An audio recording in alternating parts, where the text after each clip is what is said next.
Right. Hello, and welcome to another episode of Create Virginia. I am here today with Tabitha Abbott of the Academy of the Arts. Super excited to be here and to do this talk today. Before we get started, I'm going to go and just read a few quick things about Create Virginia. Create Virginia is a production of the Small Business Development Center, the Lynchburg region, and our partners at the Office of the Economic Development of Lynchburg and the Academy Center of the Arts and the Lynchburg Regional Business Alliance. The SBDC Lynchburg region is one of 29 SBDCs across Virginia. The SBDCs are a program of the United States Small Business Administration, George Mason University, and premier organizations across Virginia. And with that, I'll turn it over to Tabitha so we can get started. And Tabitha, how you doing? I'm great, Joanne Hall. How are you doing? I am fabulous. I'm excited Good. about this talk. Good. And I'll just go ahead and let you get started. Well, look, I am super honored to even be asked because in my personal journey, I never think about myself as an artist or somebody who could ever tell an artist how they should live their lives. But I have worked for many a venue in my nonprofit life that hires and works with artists all day long. Are we still having technical difficulties? Do we just say anything about that? There is a giant storm outside right now. I'll just put that out there. But yeah. We'll say that. There is a giant storm. We are experiencing a little technical difficulties. We'll have a clean feed later. If things are a little jumpy, just bear with us. Yeah. It looks ominous, but we've got this, right, Joanza? We've got this. Pretend there's a giant fireplace behind us. We've got this. Cozy. Very cozy. All right. So a little bit about me. So I'm Tabitha Abbott. I'm the COO here at the Academy Center of the Arts. Will be celebrating my 5th anniversary on October 1st. But prior to that, my career really started at Amazement Square. I started there in about 2003. I'm terrible with that. It might have been 2002. And I started there as the actually, I started as a volunteer. And then I was made the museum shop manager because I had retail experience. I had worked at Bath & Body Works for a long time as a manager prior to that position. And then I was kind of one of those, went up the chain for like 9 years and eventually became the director of operations there, which really, I think, taught me so much about what I do here. And if you're not familiar with Amazement Square, it's a children's museum downtown. It's also a historic building.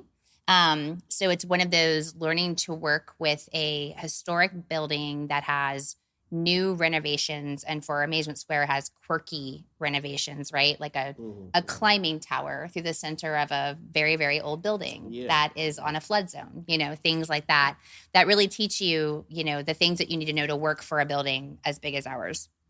But I also was their special events planner there for the last 4 years of my career. And through that, I planned events like the Ugly Bug Ball. We did the River Flick series, the film series outside. If you know Amazement Square, there's a big screen out in the parking lot across the street. We hosted that for many years. There were events like Gathering of Goddesses. And my job as that person was to hire artists, people, face painters, beauticians for certain events, all sorts of different people who could turn the event into something really amazing. And then I also took over the management of the downtown skate park, which is one of my favorite things in the world. My child is currently learning how to skateboard, so it feels like really full circle stuff coming right now as a mom. But I did all the events there, and believe it or not, I would do crazy things. We would have bands. We did things where we would give skaters a mohawk, and I would have like people come out and cut mohawks on the skateboarders. We had competitions where we had Red Bull come in and do certain things. So even there, I had to like really like kind of network and get into the zone of what that particular operation looks like, which is vastly different than a children's museum running an outdoor skate park venue, which started as an indoor skate park venue, actually, and having to navigate, what is it that 14-year-old boys want to see in comparison to what a very different demographic that Amazement Square was serving wanted to see. So learning how to book those sorts of things has been part of my process. After I left Amazement Square, I actually helped a friend of mine start a small business. And then I started working at United Way. And I was at United Way for about 4 years as their event director. Did a bunch of crazy fun events there. I started the first ever zombie run in Lynchburg, and I had to hire a bunch of actors to be zombies. I had to hire people who could put makeup on people who registered to be zombies and not runners for the event. And I also I did a bunch of weird photo shoots and fun things. Fun fact, I actually did a photo shoot in the historic theater while it was still completely dilapidated. And because it looked like where zombies would be, which is kind of funny. And then years later, I'm working here. So I worked for United Way, did events for them. We also did a thing called the Red Carpet Gala there, where we hired a bunch of different artists, bands. I did that for 2 years running.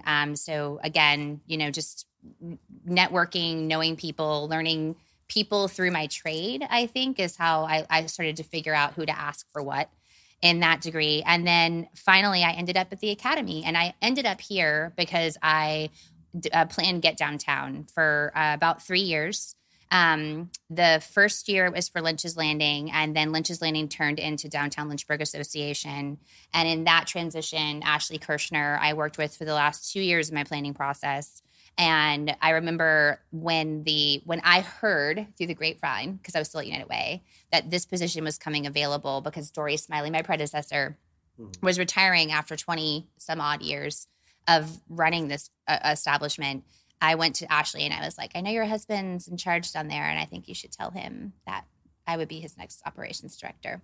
So I still had to go through a bunch of stuff and a lot of interviews and really had to prove myself. But here I am. And that's just really, really exciting. And I will share that Get Downtown, planning that, you have to interact with so many different genres of artists and vendors who are looking to really showcase themselves, and not just from Lynchburg, but from surrounding areas, Charlottesville. I pulled in people from Roanoke, North Carolina, because you're not just looking for a band to play on a stage. You're looking for a fire thrower. You're looking for a hula hooper. You're looking for, somebody who can swallow a sword. Like, you're looking for stilt walkers, things that you don't conventionally see in Lynchburg often, because that's what makes that event really exciting. So having to learn how to find those people in Lynchburg, which a lot of people think that they don't exist, but sometimes they do. And if they don't, they're right around the corner in Charlottesville or somewhere close to us, or someone knows someone who still walks, right? So I've spent a lot of my time, in planning the events that I've planned and in the jobs that I planned, that I work, figuring out who to call for what. And I think that networking is a big part of that. And I think what I will share in my talk with you today is that learning how to do that and not being afraid to do that is really super important. So aside from all of this stuff, and now my job at the Academy, I also used to side hustle. I had this little company called Skullfly Accessories with my friend Christine Yepsen, who's the production manager at Wolfbane and Productions. If you haven't seen a Wolfbane play, then you need to go out to Appomattox and watch all the magic that happens out there. I'm going to plug them hard.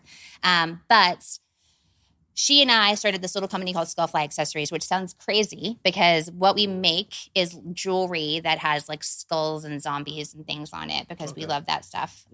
But we had to really figure it out, right? Because that's super cool to us.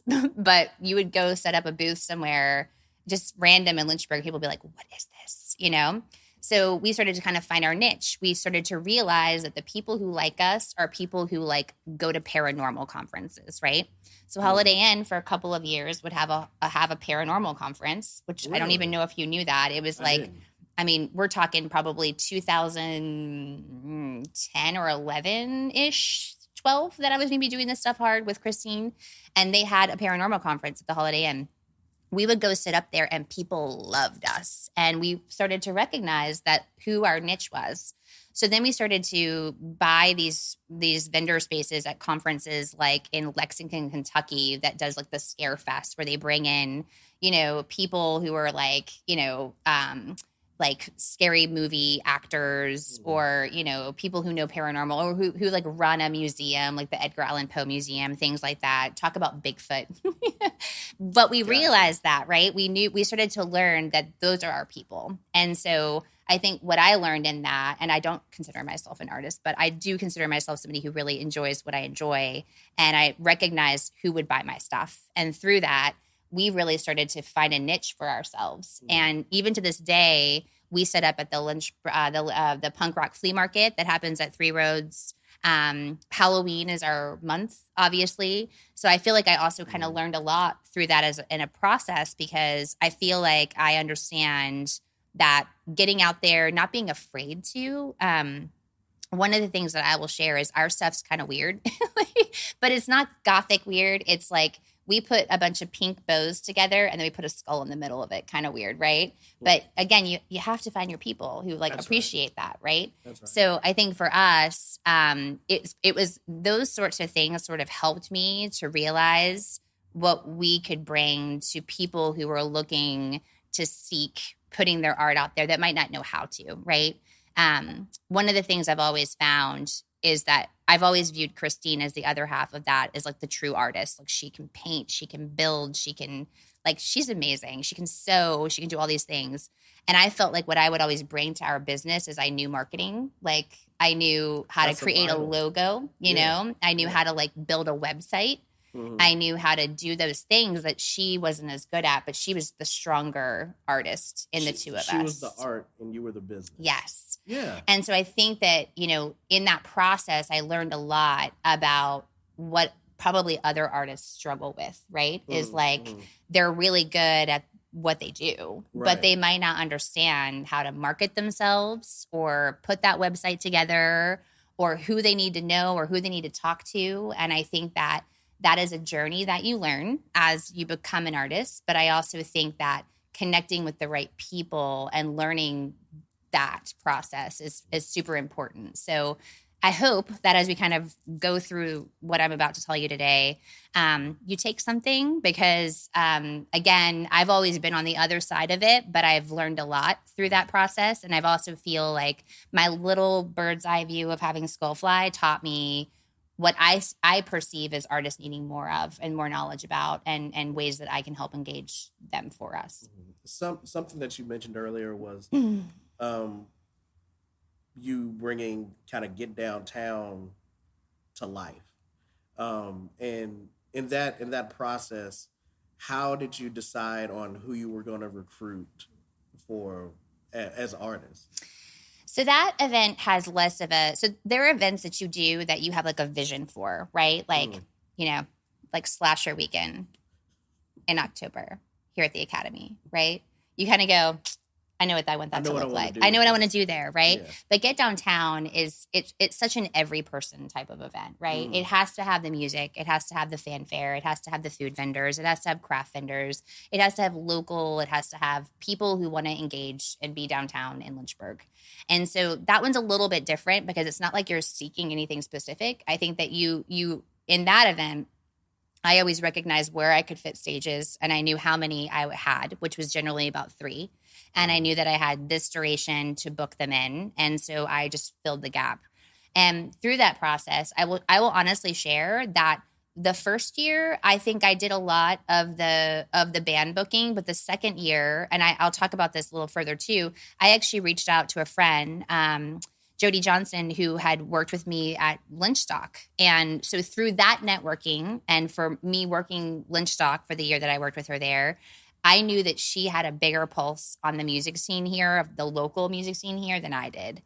And so I actually went to her and contracted her and said, hey, I have these 3 stages. I think you should book the music for them. And I hired her to do that because I knew that she knew them, right? Because with Lynchstock, if you remember that festival that happened on the downtown riverfront for quite a few years, it always had, 40, 40 or so bands that would play there over the course of time. So, and a lot of them local, some of them not local, but they were always in like this, kind of general vicinity of Lynchburg. So I think what I also learned is learning to meet the people who know the thing, right? And getting them to help you in the areas that you might have a deficit. And I always plug into people through networking, to be honest, or doing other events that are similar to events that I want to be a part of. And through that process, I've always found the right people who've kind of steered me in the right direction to hire the right people. So I imagine, okay, let's say I was a musician and one of my goals is to play and get downtown. Sure. How do I get in? Or like, should I show up and, just let you hear what I do? Do I send a demo? Yep. So for that event, it's not quite that level. But what I would say to you is always, if you're looking to play an event, always look at who is putting the event on, always. And so in this case, it's Downtown Lynchburg Association. I would send an email to them and say, I have a band and, they're eager to play and here's a little bit about us. And if you have a demo that you can put in that email, if you have anything that can give them more clarification about what genre you play and what you do, that's great. And I'll be honest, as an event planner, sometimes I look at them and sometimes I don't. I'll be honest about that. But as an artist, you should send them anyways because I might not look at it, right? But then there might be 2 other festivals out there that you send stuff to and they do, right? And so I think what I see as being an artist, as an event planner, is that you should just try. The worst that I'm going to do is not answer you. I mean, that's the complete honest truth. It's I feel like putting yourself out there is something that you have to get used to doing if you really believe in what you do. And I think most musicians do. And so you might not fit the bill for that festival, but there will be 75 more. I mean, think about it. In October, how many festivals are there? Oh, man. If it's not in Lynchburg, they're surrounding us everywhere. There's the Garlic Festival. I mean, there's stuff all between here in Charlottesville, Nelson County. I mean, they're everywhere. And so you might not get into one, but you should never stop trying to get into one of them. You know what I mean? So my advice is to just send everything and have your emails look professional. That might sound silly, but the ones that I discard are the ones that look like a bunch of gibberish. When I have a well-written email to me that is I'm really interested in your festival, when they know something about the event that is being planned, when they can give you any reference point for it whatsoever, I've been to it before, my family was engaged in it before, I enjoyed it before, or I've maybe never been to it before, but I love Lynchburg and I want to put myself out there in Lynchburg. Give me something, right? Because a well-written email with an attachment that gives me, a snippet of your music, maybe a headshot, making it look good as opposed to just a half-written situation. It's funny the things that catch your eye, right? So professionalism is a lot in that. So I shouldn't just send you a SoundCloud link and tell you check this out. And anybody who knows me, as much as I do stuff like this, I am not exactly technology driven. So I don't even know sometimes how to access, make it simple for me too, right? Don't assume that because you're reaching out to an event planner that they know all the things. What is the most simple platform you can offer me? And it maybe offer me 3 different versions, right? Give me the YouTube link, give me a Dropbox link, give me a Google Drive link. I don't know. But don't assume that everybody is on the same platforms that you are, because sometimes I have no idea what people are talking about. And that also discourages me from opening it in real time. Now you have to I have to figure this out. Right. Yeah, I'm not trying to figure this out. I need everything that's fitting into my day, especially when you're planning an event like Get Downtown. That event takes 7 months to plan. 7 months minimal. So my point in that is I'm not trying to do extra work. I'm already doing a lot of work. You know what I mean? Right. And the same for the Academy. So about the Academy and sort of how we book things. So we actually have a third-party talent agency called Midwood Productions that we book our touring talent through. So when you guys see, we just had Ricky Skaggs on Sunday, which was phenomenal, by the way. I'm not a big country music or bluegrass fan, but man, you can't when there's good musicians, they're just good musicians, Right, right? that's Like it right. was good. So he was here, and then we have this giant lineup for the holidays where we just have like, you know, a lot of family fun stuff. We've got like magic shows and electric light wire and just, you know, all the things. So we book that stuff through a touring talent agency, but often we also look for smaller acts. We look for smaller things for lots of different reasons. If we ever plan stuff in the park, which we are about to again, we look for openers for big bands. And we even sometimes look for that for touring talent on the stage. So people sending us their information, like I said, in a professional manner where it's very clear who you are and what you represent and what you're trying to do. I personally take a lot of those and I put them into a spreadsheet where it's like, when I know that I need to get somebody who is going to open for somebody, I suggest them. We have somebody else on our staff who also books our First Friday talent. And First Friday, as you know, is a big thing in downtown Lynchburg.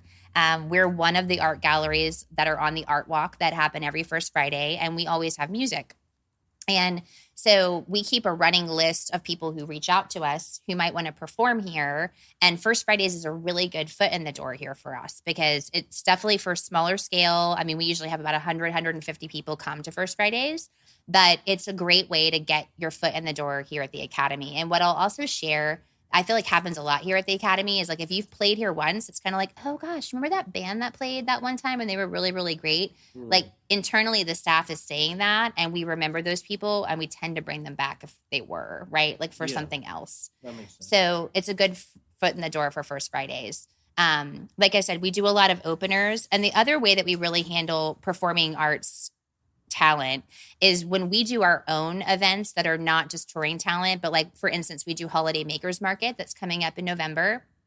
We always, on the VIP night, which is the Friday night after Thanksgiving, we have music, right? So we keep those people who have performed here or who are on that list and we remember them and we reach out to them and we get them hired for things like that. You know, I hire DJs that I've worked with 3 or 4 times who've rented with us. Renting with us is also something that people have no clue that is actually more affordable than they think. Elaborate on that a little bit. I'd love to. So first off, if you rent with us, we've seen you. We know what you do. And then it's like, oh, remember that guy? He was really, really great. I wonder what he would cost. You know what I mean? Like there's that kind of conversation that happens. But also, so in the warehouse, if you say that you are a local band and when you go out and you get paid to perform somewhere, it costs, we pay you $500, which is, I feel like kind of sort of standard for most local, depending on like how many people are in your band, right? Like the goal, I think, for most bands is to try to get their players to get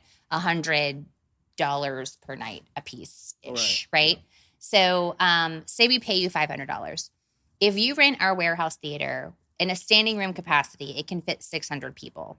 Our rate in there for the most part is $1,500 to rent for an entire evening where you get sound and lights and support and a stage and standing room concert, and we run your concessions, and we can also run your box office, but that's, you know, that comes with additional fees.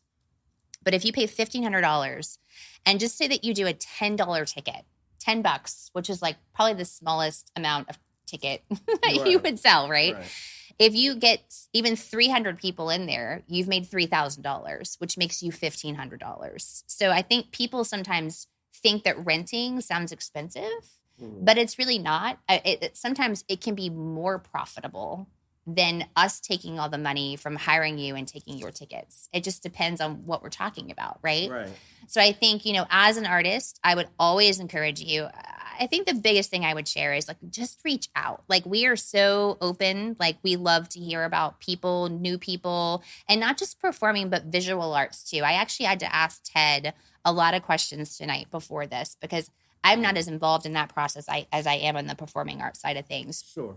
But from a visual arts perspective, you know, he does the same thing. Like he networks, he knows people from the Lynchburg Arts Club. He sees shows that he likes and something intrigues him and he asks them to have a solo show. The thing I will share about our visual arts gallery is that it's generally booked up for about 2 years, which is crazy. But he has about 4 satellite galleries now at Westminster, Magnolia Foods, the Virginian, and Femme Salon, which is all downtown. And every 2 to 3 months, those rotate, and he has openings for those immediately. And he's looking just for like emerging artists, great artists. We just had our juried art show in the gallery. He told me he tends to find a lot of people that way because people submit their works for a prize. And through that process, it's like, oh my gosh, that one was magical. And he goes ahead and offers them a solo show.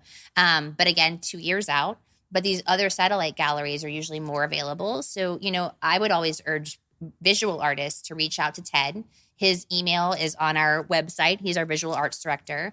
But I think we're always looking, right? It's being in Lynchburg and bringing in all these big touring acts and, doing stuff like that. It's magical, but it's also super magical when you can highlight talent that's just right here. Yeah. And we don't know about it if we don't know about it. So if somebody shoots us an email and it's just like, hey, right, we'll look at it. But again, make sure the email is done correctly, right? Make sure you've got your stuff together. Make sure you've paid attention to what you're sending, and we'll look at it. And we want that here at the Academy. It's so fun to showcase. It's also so fun to learn about how many different types of artists there are out there, or art forms or performers that there are. I meet people at the most random of places. Like I meet them at Three Roads at the punk rock flea market, and they learn that I work here, and they come and take a tour, and then they're doing First Fridays for us.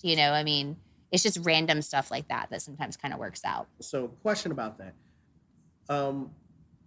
You mentioned Three Roads. If I'm an artist and I have recommendations from other organizations, does that help me, or does that give me a leg up? I think always. I think networking is such an important aspect of anything that we do, right? Like people knowing and not just my talent, but my reliability, my punctuality, my ability to do what I said that I was going to do and show up on time and deliver. Like those are attributes of any person that is important to anyone hiring another person, right? So if you have people, whether you're an artist or not, but that vouch for your credibility and your, just everything that you're about, that's always a good thing, right? So 100%. I think when we say networking, it's not just about like, hey, I know you. It's also sharing, if I've done 3 things at Three Roads, and, I've also played once at Star Hill, and, you've seen me down, there was this kid, and I don't even know his name, but it was amazing. I was sitting at Water Dog one day, and this kid comes out with a violin, and he hooks it into a speaker, and I don't even remember what he called himself. It was like something crazy. It was like crazy violin or something like that. And he just stood out there and he played like pop songs on his violin. And that was it. And it was like so incredible to me. One, that he had the nerve to go stand out in the middle of the day, like while everybody's eating at Water Dog and playing in the park, and play his violin. And it was really, really good. Right. But he like made this little sign, and he'd put, I'm sorry, I'm like hitting the microphone. He'd put this sign and his number on it. And I'm not saying that you don't need to go busking. That's not what I'm trying to say. But I guess my point is like, don't be afraid. Like, don't be afraid to put yourself out there and get yourself out there, because I think the people who aren't are the people who are successful. Like they're the people that you're seeing show up places because they believe in what they're doing, and learning how to do that, and, showing the credibility by others who supported you. Those are all super important in getting your name out there. That sounds good. What is the best way to submit for an exhibit or a show or something of that nature? So I think for visual arts, contact Ted Batt. I told him that I was having this conversation tonight, and he was excited and welcomes your email and loves a good pop-in where somebody shows him a piece of artwork in our gallery. Our gallery is open every day from 12 to 5, Monday through Friday. And it's just fun to walk in and look at. We have such wonderful artists that come through there. The juried art show is up right now, and it's phenomenal. I bought a painting, or I bought a photograph. I keep calling it a painting because it looks like a painting, but it's a photograph. And it won Best in Show. And I was like, nice. months, but I didn't know that until after I bought it. I was really excited about that. I was like, that makes it even cooler. I know that photo. That was It was a really good photo. Yeah. But stop in, check that stuff out because it's wonderful. But like just talk to them. And as far as performing arts, send us an email. Let us know that you're interested. Mele Thompson, who's your wife's assistant, she books most of the First Fridays acts, but you can also send it my way. A lot of times, if we know that there's a certain genre of music coming up, which is a big touring talent or something that we need an opener for, I send that to our talent agency and I let them know, like, hey, this band is kind of in this genre. But you just never know. You just never know. And we never know what we're going to be doing, right? Like, we don't book our touring talent like 2 years out. We book it seasonally. Like right now, we have most of our touring talent booked through April of 2023. But we haven't even started the fall season, right? So we just never know. So if you put stuff in our inbox and we don't answer you, it might not fit now, but it could fit in 8 months, and we just won't know it. So again, I think the biggest thing is, be professional, know how to craft a really well-constructed email or correspondence, like represent yourself well, feel free to network, feel free to put, credible references in there. But just don't be afraid. Don't be afraid to try and to reach out. I mean, good Lord, I had a literal zombie and skull accessory company for 3 years. And to this day, people will see me be like, oh, how's Skullfly? And I'm like, that's crazy to me. Like, right? That's crazy to me. I've done so many other things and people still remember me as the Skullfly lady, which I think is hilarious. But it just goes to show that I'm going to touch somebody differently, about the different things that I've done. You're going to remember me from Get Downtown. You're going to remember me from Skullfly.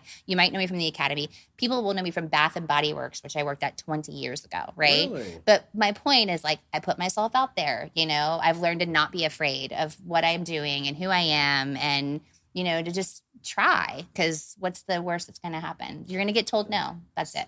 So I hear two things. I hear delay is not denial. So just because you don't get that immediate response, that doesn't mean that you're not on the list. You said that so much deeper than I did, though, Jawanza. Delay is not denial. That's good. That's a tattoo. That's something. Hey, there we go.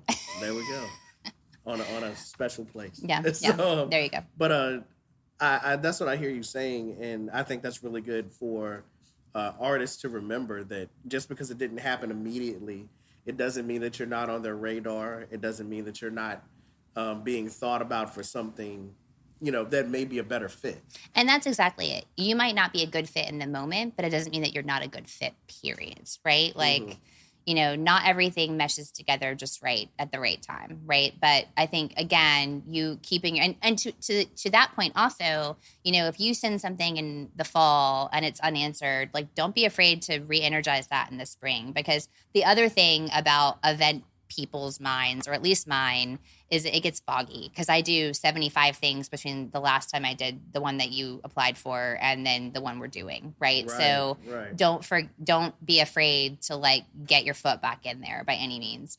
I would say also always tread lightly with it, though. Like, do it in an email, do it in a way that's not invasive. Like, nothing is weirder than when somebody sends you an email and then follows up with a phone call, and then follows up with another phone call, and then shows up here. Like, don't do that.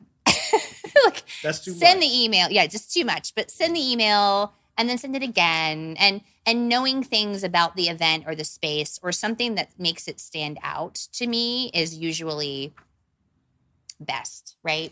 But I know that you want to be plugged in, not just because you want to be plugged in, but because you have a reason to want to be plugged in, right? You love the mission, you love the space, you love the thing. So if you were reading one of these emails and you saw that they knew a little bit about the history of the place, or they could recall other components of an event that happened before this, does that resonate with you? I mean, I think it's great. I mean, if you're super talented, you're going to get your foot in either way. But I do think, just like when you get hired somewhere, right? Like, if you put into a cover letter that you came to this place and it meant so much to you and your family, and you love the mission that we stand for, and that you believe in diversity and inclusion in the way that we do, then of course it's like, that's the cover letter that's going to stack above the cover letter that was like, hi, my name is Jane and I want to work there. Right. Signed, sincerely, Jane. You know what I mean? Right. So Right. I think it just, I think putting yourself out there, not being afraid to, doing your homework, like it's just like anything else, right? Like think about it as like it's the job you want.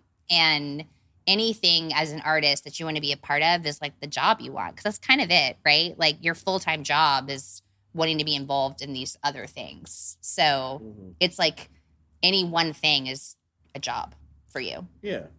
Yeah. So Question: what are some of the biggest misconceptions that artists may have when working with organizations? So I will say something about pay. Okay. I think that not all pay is equal to what you might think it deserves, if that makes any sense. Like, so let me share this. There are things like First Fridays, we pay our artists $200. It's not because we don't love artists. It's because our budget's $200 because it's a free and open to the public event, right? But knowing that that event gets your foot in the door for us to have you on a running list of people that we saw and we contacted and that was super great, that's like amazing, right? I will also say that there have been things that even I myself have done for so much less than I would because I wanted a foot in the door. And I realized that by getting my foot in the door, it would lead to greater things. So I think what I have seen sometimes, especially in a new burgeoning artist, I actually had an employee who was a burgeoning artist, but I would watch sometimes at how he would price things in a way that I was like, dude, you're like putting me out of the ability to help, like to want. I can't do that. You know what I mean? Yeah. But it's kind of like if you think about, like for right now, the Academy takes 35% of what an artist puts in the space. So if your piece of art is $1,000, we take 35% of that. I think that also is different for anybody that you work for, right? So like if you put something on Etsy, it might have a totally different percentage than putting it in an art gallery that has a different level of clientele. So I guess what I'm trying to say is not all of your price is the same price across the board to people. And I think sometimes remember who you're working with and why you're working with them to determine what works for you, because there are so many other things that can come from the price that you put on it, right? It's not just that immediate pay. It's the longer term relationship. And I don't want to make it sound like we don't pay our artists. I think we pay really, really well. But I think it's just, being open-minded to that, because it's not just us, other places as well. I think people get caught up in that percentage, but pay attention to what it's for, right? Like, and the reasoning that you'd be getting into that particular circuit. So I think that's a big thing. That's really good. Well, we're almost out of time. Tabitha, is there anything else you'd like to kind of hit on? I'm looking at my 2 pages of notes right here, and I'm trying to decide. The other thing that I circled really big here is volunteering. So even something for an organization like ours, we use a lot of volunteer ushers. We have volunteers and interns that come in and assist in hanging the art monthly here for us for our local shows. We have people who come and assist our production department in sound and lights to be able to be a part of the organization. I would also share with you that volunteering is a really easy foot in the door to an organization.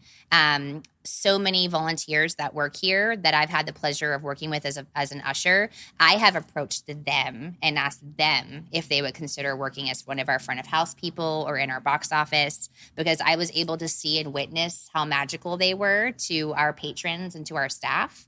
And so I think never be above, if there's a festival that you want to be a part of and maybe you got a no to, go sign up and volunteer for it, get in there, you know what I mean? Like help them, I think, if you ever want to be a part of Get Downtown and it didn't work, like they need 100 at least volunteers, but like get out there, put yourself out there. And I promise you that those sorts of good virtue acts don't get unnoticed. And I'm not kidding. Like probably I would say at least a third of the people on our front of house staff were volunteers here. And we were able to meet them that way. And we were like, oh, you're great. Oh my gosh. It's so much easier. That is the interview. Do you know what I mean? So I would also say never be above that and working for a festival that maybe you want to be a part of, especially some of those bigger festivals that are out there. You know, I mean, gosh, this Blue Ridge Rock Festival right now. I mean, think about that. They probably have hundreds of volunteers that they need. And think about all the bands that they lined up. And so say that your band didn't get in. I would, if it were me, you get to see it for free. You get to be a part of it. You get to see the inner workings of it. You could even decide for yourself through that experience if it's something you actually want to be a part of, because you probably get to see a lot more than the people who bought tickets. So I'll also just share that volunteering is a really, really great way to get yourself out there. Because it gives you the opportunity to peek behind the veil. Absolutely. Of what's going on. And that's not something that ticket buyers really get to see. So that's really good. Yeah. Last question, Tabitha. What would you say to a young COO that is they just got the position, they're excited, they haven't even taken the stuff out of the box? Yeah. You know, what advice? So I would first off say it took me to be 43 to be that COO person, whoever you are. Okay. So if you're younger than me, I see you. All right. That would be the first thing that I would probably say, because that's who I am. Second off, I would just say, you know, I don't know, like, you know, don't be afraid to be you through the process. Don't be afraid to work hard and fail and you know, get yourself back up again. And you know, the thing that gets anybody anywhere, and I have literally now worked for, like, I would think 6 nonprofit organizations, Amazement Square the longest, but for 9 years, and I worked my way up to be the COO there. And I would tell you, it's not easy and it's a lot of work and it's long hours, but I've always had the fortunate, I guess is the best way to say it. I've always been really, really fortunate that I've never had to work a job that I just had to work. I've been able to choose jobs that I love. And as long as you're doing what you love, the work comes naturally. And so I think that's what I would say, is to live what you love. And if you do that, then it's not hard. It's fun. Love it. Yeah. I love it. Well, Tabitha, thank you so much. Thank you for having me. I hope this was helpful, and the Academy is here for artists, is here as a venue, and we hope that you'll come talk to us about rentals or, you know, ways we can help you. Like, my door is open. Ted would love to talk to any visual artists out there. Your wife is our chief programming officer, so you've got a crew of people here who would just love to engage in conversation. So remember, we're here. We're on this corner. Excellent. We have one more Create Virginia left, and that will be Saturday, September 10th, and that is with Web3, NFTs, and the music industry. So I look forward to seeing you one last time.